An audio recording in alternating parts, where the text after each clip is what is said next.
Parents called her a disgrace in front of everyone. What her rich boyfriend did changed everything. The elegant chandelier in the grand dining hall sparkled with opulence, casting golden light on the gathered guests. The occasion was meant to be a celebration, a moment of pride for the esteemed Carter family, who were known throughout the town for their pristine reputation and high societal standing. Among the sea of well-dressed individuals, Victoria Carter, their youngest daughter, stood with her hands trembling, her heart pounding against her ribcage like a caged bird. The room was silent now, all eyes pinned on her.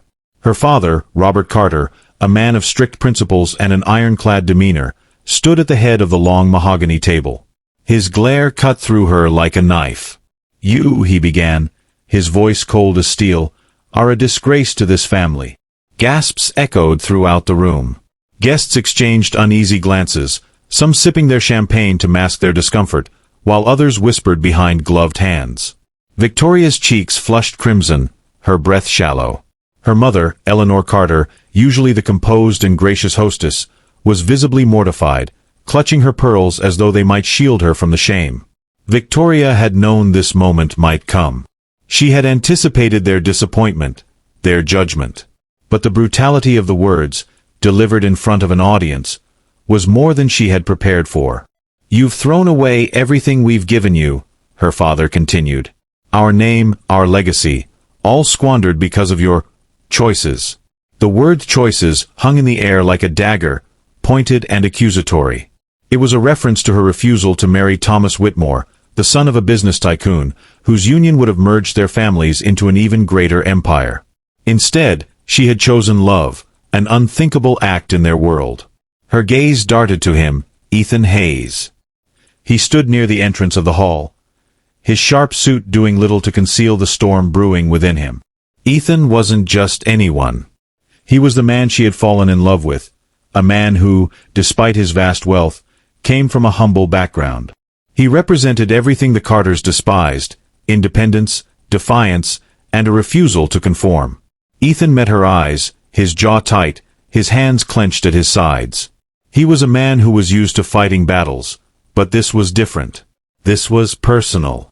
Victoria wanted to shrink into the floor, to disappear from the judgmental stares and whispered condemnations. But before she could retreat, Ethan stepped forward. The weight of his presence commanded attention, and the crowd parted like the sea as he made his way to her side. He reached for her hand, lacing his fingers through hers. The gesture was simple, but it spoke volumes: solidarity, defiance, and love. His voice, steady and calm, carried across the room.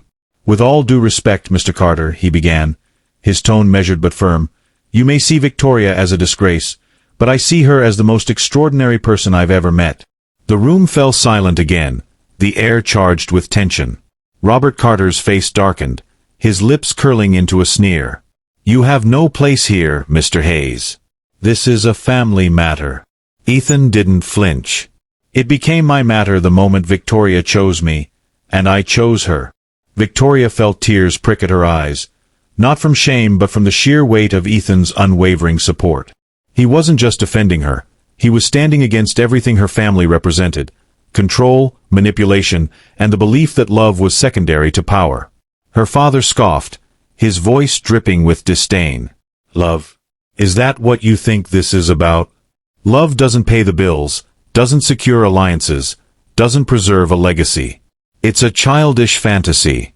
Ethan's expression softened, but his resolve remained unshaken. "You're right, Mr. Carter. Love doesn't do those things. But it builds something far more important, a life worth living. And if that's a disgrace, then so be it." The tension in the room was palpable, a battle of wills unfolding between two men from vastly different worlds. Robert Carter, the embodiment of tradition and rigid societal norms, and Ethan Hayes, a man unafraid to challenge the status quo. Victoria's heart swelled with gratitude, but it was mixed with fear. She knew her father well enough to predict his next move. He would not let Ethan's words go unchallenged. "Building a life worth living," Robert repeated mockingly, his voice filled with contempt. "You talk as though you understand what that means, Mr. Hayes. But let me remind you, this world operates on power, connections, and respectability. And you, sir, have none of those things." Ethan smiled faintly, his confidence unwavering. "You're wrong. I have something more valuable than all of that." He glanced at Victoria, his eyes filled with a warmth that made her knees weak. "I have her." The room collectively held its breath. Robert's face reddened, his fists clenched at his sides. Eleanor Carter, seated at the table, fanned herself nervously, her eyes darting between her husband and Ethan. "You dare speak to me this way, in my home?" Robert growled. "Do you have any idea who I am?" "I do," Ethan replied evenly. "You're a man who thinks he can control everyone around him. But Victoria isn't just your daughter. She's a person with her own dreams, her own choices. And she's chosen me." Victoria's hand trembled in Ethan's grasp, but she held on, drawing strength from him. For so long, she had been silent, a dutiful daughter who followed the rules. But something about Ethan's presence, his defiance in the face of her father's wrath, gave her courage. "I won't apologize for loving him," she said, her voice shaking but resolute. "I won't apologize for wanting something different from the life you've planned for me." Her father's head snapped toward her, his eyes narrowing. "Different," he spat. "Different is reckless. It's foolish. You're throwing away everything for a man who will drag you down." Ethan's calm exterior cracked slightly, a flicker of anger in his eyes. "With all due respect, Mr. Carter, you have no idea who I am or what I'm capable of. I've built my own life, my own success, without relying on anyone else's name or wealth. And I'll do it again, if I have to, for Victoria." The room buzzed with hushed whispers. The Carters' guests, who had come expecting a refined evening of luxury and small talk, were now witnesses to a dramatic showdown. Some looked scandalized, others intrigued, and a few even seemed to admire Ethan's bravery. Robert laughed bitterly. "You think your so-called success can measure up to this family's legacy? You're nothing more than a passing phase in my daughter's life." Ethan's jaw tightened, but before he could respond, Victoria stepped forward. "Enough," she said, her voice louder than she had ever dared to speak in her father's presence. The room fell silent again, all eyes on her. "I've spent my entire life trying to make you proud," she continued, her voice steady now. "I followed your rules, attended the schools you chose, socialized with the people you approved of. But no matter what I did, it was never enough. And I'm done living for your approval." Her mother gasped softly, while her father stared at her as though seeing her for the first time. "Victoria, you're being emotional," Eleanor interjected, her voice trembling. "Let's discuss this privately." "No, Mother," Victoria said firmly. "I've been silent for too long. This isn't about emotions. It's about my life. And I won't let anyone, no matter how much I love them, dictate it for me." Ethan squeezed her hand, his silent support giving her strength. Robert opened his mouth to retort, but Victoria cut him off. "I love Ethan. Not because of his wealth or status, but because of who he is. A man who respects me, who sees me as an equal, not a pawn in a game of power and prestige." The crowd murmured, a ripple of unease and admiration spreading through the room. Robert looked around, sensing his control over the evening slipping away.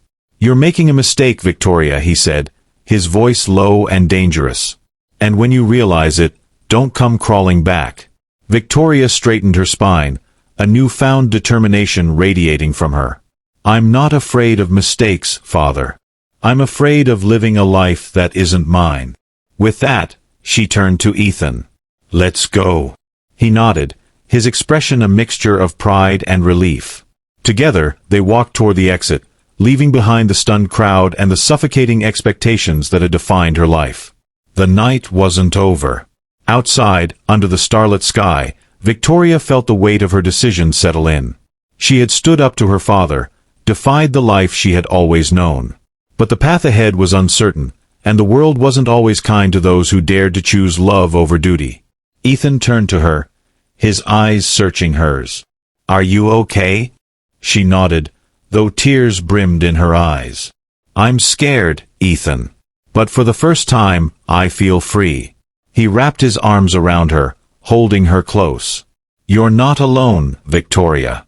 We'll face whatever comes next together."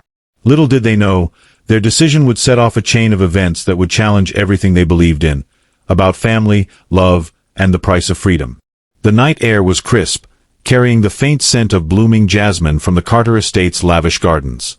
Victoria clung to Ethan's arm as they walked down the long driveway, the grandeur of the mansion fading behind them. Her steps were unsteady, her heart pounding with a mixture of exhilaration and dread.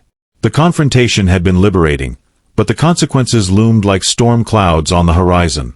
Ethan's black car, a sleek but unpretentious vehicle that contrasted starkly with the ostentatious displays of wealth inside the estate, waited at the end of the drive. As he opened the passenger door for her, she hesitated, her gaze drifting back toward the house. The lights glittered like distant stars, the hum of the party barely audible now. "Are you second-guessing?" Ethan asked softly, his tone free of judgment. She shook her head, though her voice wavered when she spoke. "No, I'm just realizing how final this feels. I walked out of everything I've ever known." Ethan stepped closer, his hands resting gently on her shoulders. "You didn't walk out of anything worth keeping, Victoria. You chose yourself. And if your family can't see how strong and amazing you are, that's on them, not you." A tear slipped down her cheek, and she quickly brushed it away. "I'm not sure they'll ever forgive me." "Maybe they won't," Ethan admitted, his eyes full of compassion. "But I will spend every day proving to you that you made the right choice." She managed a small smile, the warmth of his words easing the ache in her chest. "I don't deserve you." He chuckled, his hand slipping into hers as he guided her into the car. "Don't say that. You're my world, Victoria. And together, we'll make something incredible. No matter what it takes." The drive back to Ethan's penthouse was quiet, save for the low hum of the engine and the occasional whispered reassurance from him. Victoria stared out the window, the city's lights blurring as they sped past.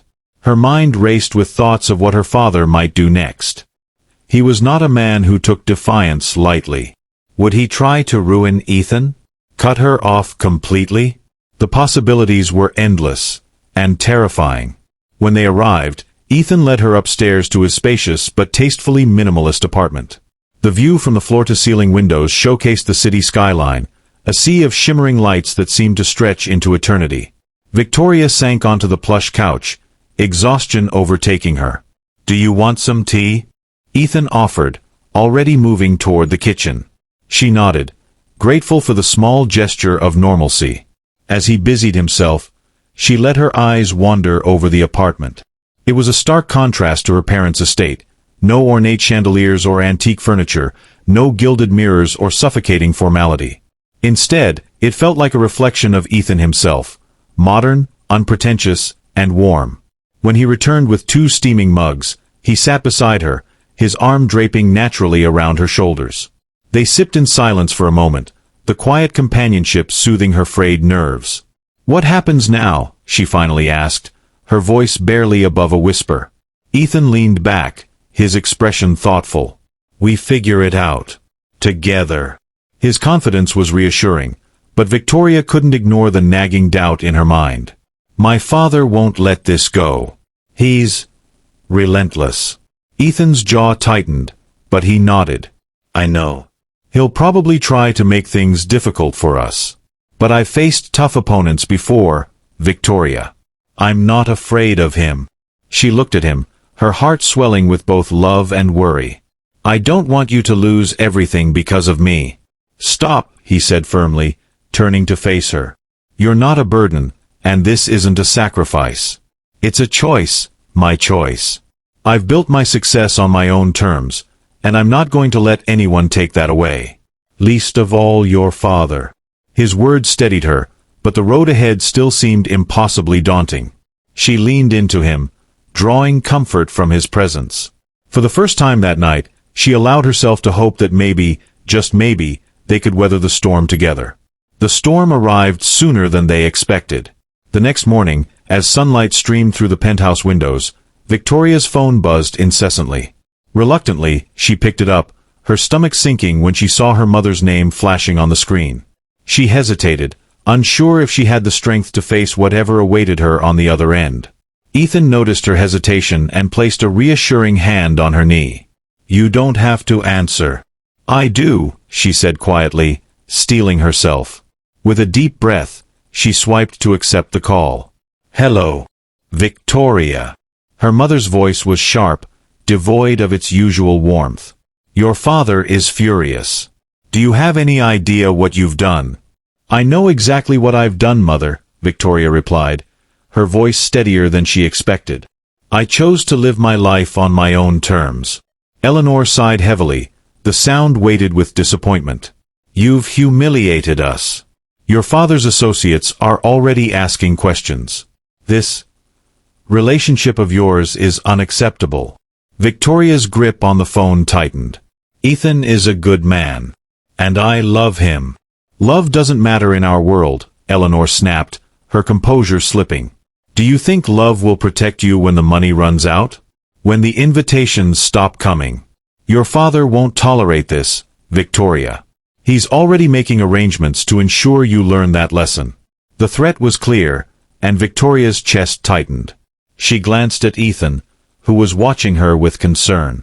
What does that mean? She demanded, her voice rising. What is he planning? But Eleanor offered no details, only a cold farewell before the line went dead. Victoria stared at the phone in disbelief, her heart pounding. What did she say? Ethan asked, his voice gentle but firm. She said my father's making arrangements, Victoria murmured, her hands shaking. I don't know what that means, but it can't be good. Ethan's eyes darkened, a protective determination settling over him. Let him try. Whatever he throws at us, we'll handle it. I promise. But deep down, they both knew this was only the beginning.